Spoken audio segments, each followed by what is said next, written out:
You're listening to the Catholic Wives Desiring Peace podcast. Today we're talking about reclaiming your power. Are you a Catholic wife grappling with challenging in-laws? The Catholic Wives Desiring Peace podcast is your sanctuary for navigating these sometimes stormy seas of life with toxic in-laws, while being validated for what you've experienced. Join me, your host, Miriam Susan, a Catholic wife who's weathered nearly 3 decades of in-law drama, as we tackle the tough issues you're dealing with head on. Hi, Miriam Susan. Today we're going to be talking about a subject that kind of sounds a little, new agey, a little non-Catholic. And we're talking about reclaiming your power. And what I mean by this is I want to help you find ways that you can take back and regain control of your life and yourself in the midst of the chaos that surrounds the relationship with your in-laws. So the reason I wanted to bring this up is there was an incident with my in-laws where I felt completely out of control. It was the week that our family was moving. We had not told literally anyone in our extended family on my husband's side that we were moving. Only the people that lived on our street, only my mom and my sister knew that we were moving. And somehow, I'm pretty sure it was because they were stalking us on Zillow, my in-laws found out that we were moving. And for some reason, they decided, even though at this point we were no contact with them, they decided to drive 11 hours from their home to our home that we were selling, and they showed up unannounced at our house the week that we were moving. And I felt completely out of control. Not like I was going nuts, but I felt like I had no control over the situation. It was extremely traumatic for my children. My youngest was only 6 at the time, and he was crying and was it was just a very traumatic experience for him because I did not answer the door because they were not welcome at our house. My husband happened to not be at home at that point, so it was all on me. And we did end up calling the police and having them come by. And in the midst of all of this, it was extremely unnerving. I was very anxious, and my anxiety was running crazy high. I was just really, really frazzled by the whole thing. And I ended up talking with a counselor friend of mine who volunteered for me to just call her. God bless her. She did not charge me for talking to her on the phone. And one thing that she told me to do was, if my in-laws showed up again, she wanted me to open the door and confront them face to face and tell them that they were not welcome at our house and to leave.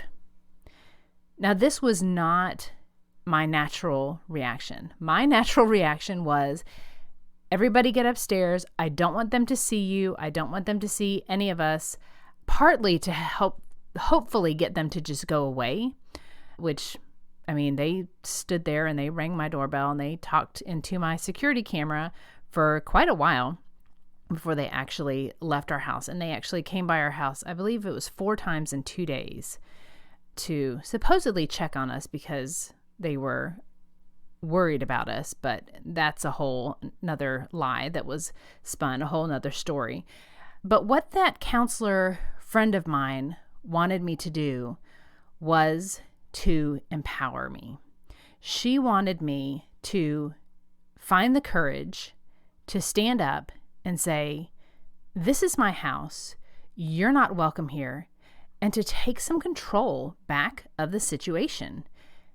She also made the comment that by doing that, it would show my children how to stand up to bullies, how to stand up to people who are trying to manipulate you and control you and do things that you don't want them to do, and tell them to stop. My in-laws never did come back after I had that conversation, but it really got me thinking about what are some things that I can do, that I do have control over in situations that on the surface feel like they're out of my control. So I want to encourage you that no matter how chaotic, toxic, demanding, controlling, just crazy your in-laws are, there are things that you can do to quote unquote reclaim your power, to regain a sense of control for your life. I understand what it feels like when it seems like your whole life is being controlled or undermined by your in-laws. And it really makes you almost feel like you're in prison, right? Because you feel like they control every move. They control what you can say, what you can do, where you can go, all of these things. But in reality, and this may be kind of hard to hear, in reality, we have given them that control. Most likely it was not a conscious decision. Most likely it was just, maybe if I can just be quiet and not rock the boat, things will calm down. And if your in-laws are like mine, that doesn't work. And what happens is when that first thing happens where they exercise a little control and you don't push back, what that does is it takes any power, any control that you have, and it gives it to them. And the more actions happen, it's almost like you're both carrying buckets and each of you have a bucket full of rocks. And every time your in-laws do something that takes away some of your control, it removes a rock from your bucket and puts it into theirs, until at some point your bucket is nearly empty and they have all the rocks in their bucket and they have all the say and all the control. So unfortunately, if you're like me, this just kind of happened and you didn't even know it was happening because you didn't want to be the mean, nasty, controlling, manipulative daughter-in-law, but we were enabling our in-laws to be just that, to be that enabling, controlling person. So I know what it's like to feel so stuck, to feel imprisoned in your own family. And it stinks. It really, really stinks.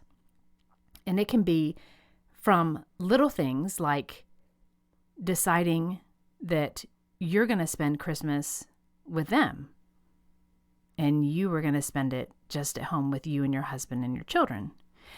It can be things like a family vacation where you have to plan everything and you get no gratitude. There's no thanks. There's just stress from being around people that you don't really want to be around and doing things that you didn't really want to do and being exhausted and it not feeling like a vacation. And I'm speaking from personal experience with that example. So let's think about what each of us can control. There are things that we can control. And there's a concept called the circle of control. And we have to figure out the difference between what you can control and what you cannot control. One of the biggest things that we absolutely can control within ourselves is our reactions, how we respond to the things that our in-laws do.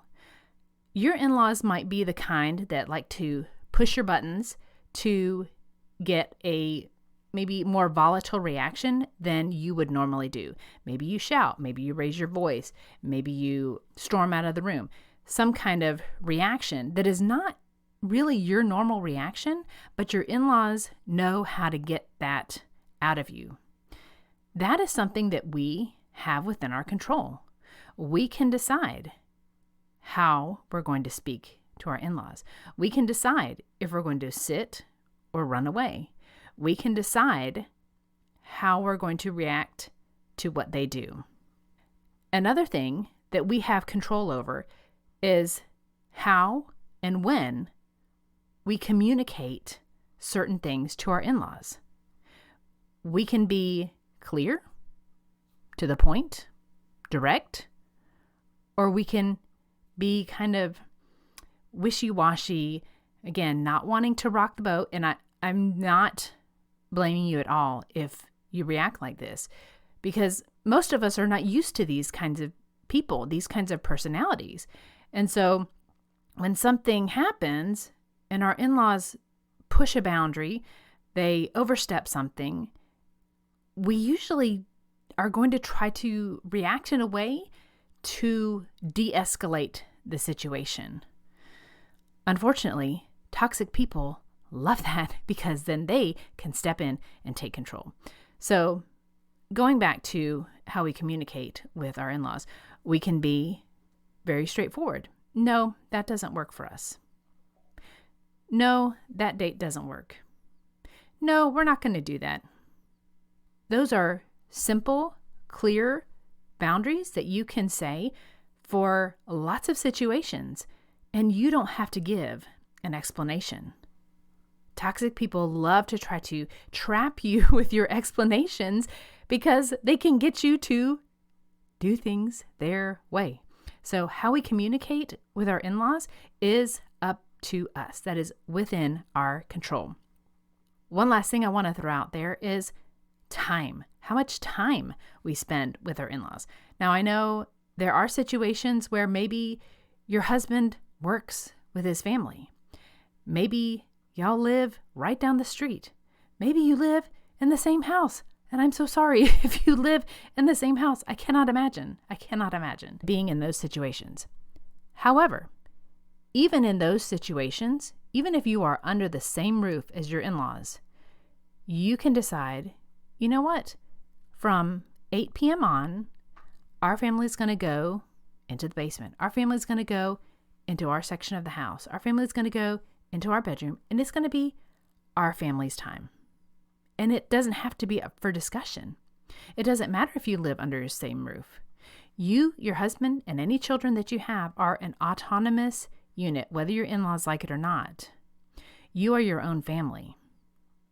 You're not like part of your in-laws and to where there's no boundaries.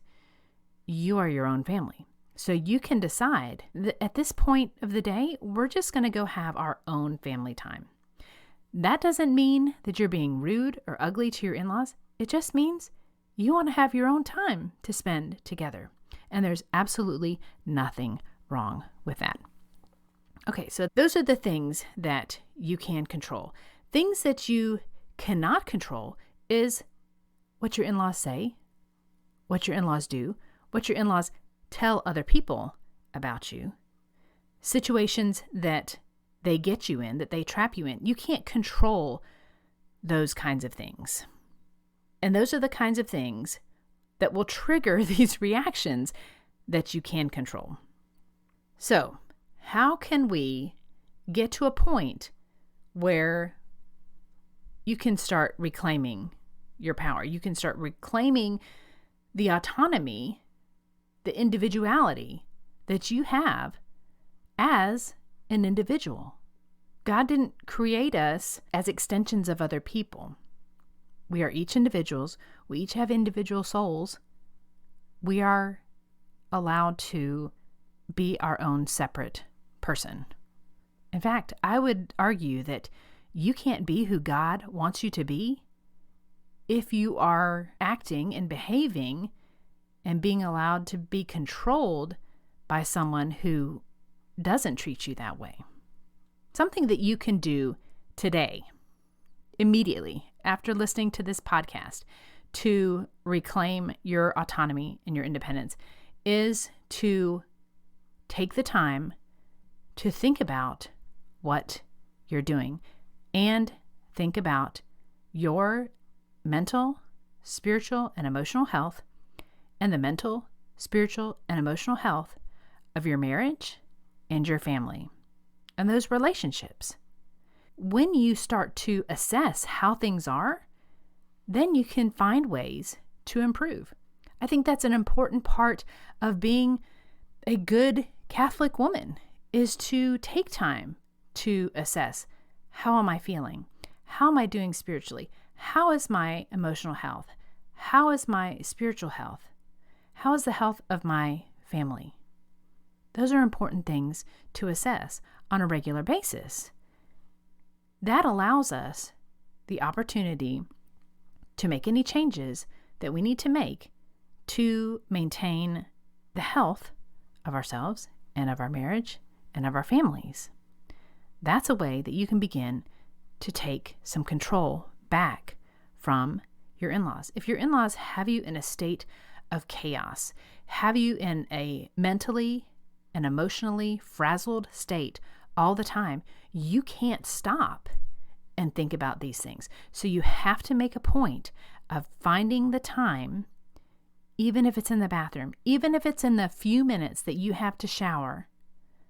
Pray, ask the Lord to reveal to you how you're doing so that you can make some positive changes. Another thing that you can do today to start taking actions to regain your control is to learn about what a healthy family looks like. What do those dynamics look like? And learn about ways that you can deal with this psychological or spiritual, emotional, whatever kind of abuse, manipulation, guilt tripping, shaming that you're dealing with from your in-laws. I hope my podcast is one of these things that can help you to learn more about what maybe you're experiencing and possibly, like I did for many, many years, not realize just how toxic something is. You have to realize what's going on in order to make positive changes. Another thing you can do today, self-care. I know self-care is kind of that weird woo thing that gets thrown around a lot, and the image of, laying in the bathtub with candles and maybe a glass of wine and maybe a few chocolates, that can be self-care, but self-care can also be taking a nap. Self-care can also be taking a walk. Self-care can be having some fruit. Self-care can be just taking some deep breaths. A deep breath to sigh and just kind of calm yourself down. Those are some things that you can do at any point, no matter what's going on. Finding a way to build those into a regular routine is really good if you can do that, because it helps you build up like your muscle to prevent stress from really getting as bad as it can get. I should have been doing this for many, many years, but I was so stuck in that mindset of all the things that they were doing to me and being in a victim mindset that I gave away a lot of control of my own life to my in-laws. There are so many important things to learn when we are in this situation, when we are in the chaos, when we are in the battle, because a lot of times it really does feel like a battle. We have to take the time to take a step back and think about the situation from a more objective perspective, which I know is hard. One thing that really, really works, and I don't really understand why it works, I just know that it does work, is to take a step back and think, okay, if I had a friend in this situation, what would I tell her to do? And the things that come up are usually super helpful. They're usually super, super helpful.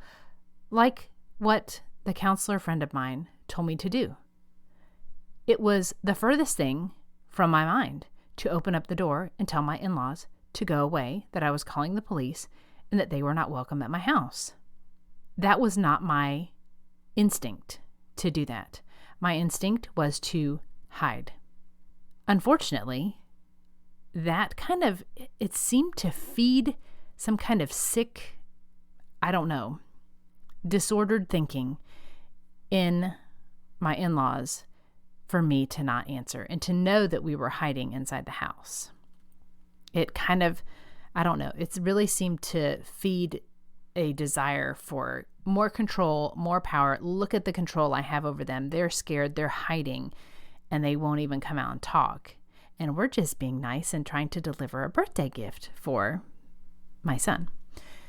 I really hope that, like I said, no matter how bad the situation is with your in-laws, that you can find ways to not give away all your rocks from your bucket to your in-laws. Again, I know a lot of us, probably nearly all of us, started out with letting our in-laws take just a tiny little rock from our buckets. Just a tiny little one. Seems totally inconsequential. And then there was another. And then there was another. And there were probably times, or there have been times in your life, in your married life, when you've looked down in your bucket and thought, what is happening? And I don't mean like literally looking down into your bucket, but looking at your life and thinking, how did this happen? How did it get to be that my in-laws dictate so much of our life? And it's almost always with those tiny little, just like micro offenses that begin to put us into this small place and empower them. I tell you, if I had realized where I would be now, almost 30 years into the relationship with my husband, if I had realized what those little tiny things, where it would get me, I would have done things very, very differently. But I didn't, because I wasn't aware. I didn't think that they were that big a deal, because on the surface they weren't. But it was the pattern. And we've talked about patterns before in past episodes. The patterns that show just how messed up things can be. I hope that this episode will give you the courage to sit back and look at the things that have happened in your marriage and in your family and take a hard look and see, where have I been quiet? Where have I been submissive where I shouldn't have been? Where have I been weak because it didn't seem to matter? And I get it, because a lot of these things don't seem to matter until they do. So I encourage you to take some time and look at those areas where it seemed like it wasn't a big deal, but yet your in-laws kind of ran with it. And they've used that, and maybe they like to use it over and over and over again to put you in your place. Maybe there was one time when you snapped and you were ugly and said something ugly, and it was one time. But yet that incident gets brought up over and over and over again, because they know that they can easily manipulate you with that. They can make you feel guilty. I want you to take a look at those things and then decide, okay, knowing what I know now, what could I have done differently in that situation? And if that situation comes up again, what can I do differently this next time? What can I regain my control over, regain a sense of power, personal power in a situation like this that does not go against my Catholic faith, that does not come from a spirit of bitterness, of revenge, but just autonomy and being your own individual person? What could you do differently? How can you stand up for yourself? How can you stand up for your children? How can you stand up for your marriage and not give your in-laws any more rocks or pebbles from your bucket to put into theirs? Your rocks should be your rocks. They don't belong to anybody else. Keep them in your bucket. Please know that I am praying for you. I know that this is hard. I fully understand what it's like to feel stuck, to feel like your life is not your own. but I can promise you that there are ways that you can take back your life. Little ways that are not ugly, that are not vengeful, and stop allowing your in-laws to have the control that they currently have over you. God bless you. Go in peace. Thanks so much for tuning in to today's episode. If you've ever wondered just how toxic your relationship with your in-laws really is, I've got the perfect tool for you. Introducing the new free Toxic In-Laws Assessment, a self-graded quiz designed to help you identify the true level of toxicity in your relationship with your in-laws. Whether you're unsure if your in-laws are really that bad or you think they might be worse than you realize, this assessment will give you the clarity you need. Don't leave it to guesswork. Take the free Toxic In-Laws Assessment now and start your journey towards healthier and more peaceful family dynamics. Visit desiringpeace.com/quiz to get started. Disclaimer.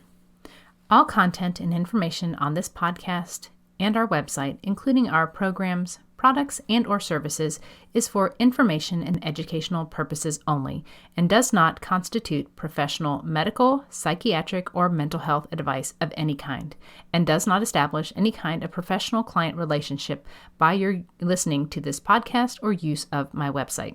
A professional client relationship with you is only formed after we have expressly entered into a written agreement with you that you have signed, including our fee structure and other terms to work with you in a specific matter. Although we strive to provide accurate general information, the information presented here is not a substitute for any kind of professional advice, and you should not rely solely on this information. Always consult a professional in the area for your particular needs and circumstances prior to making any professional, medical, or mental health related decisions.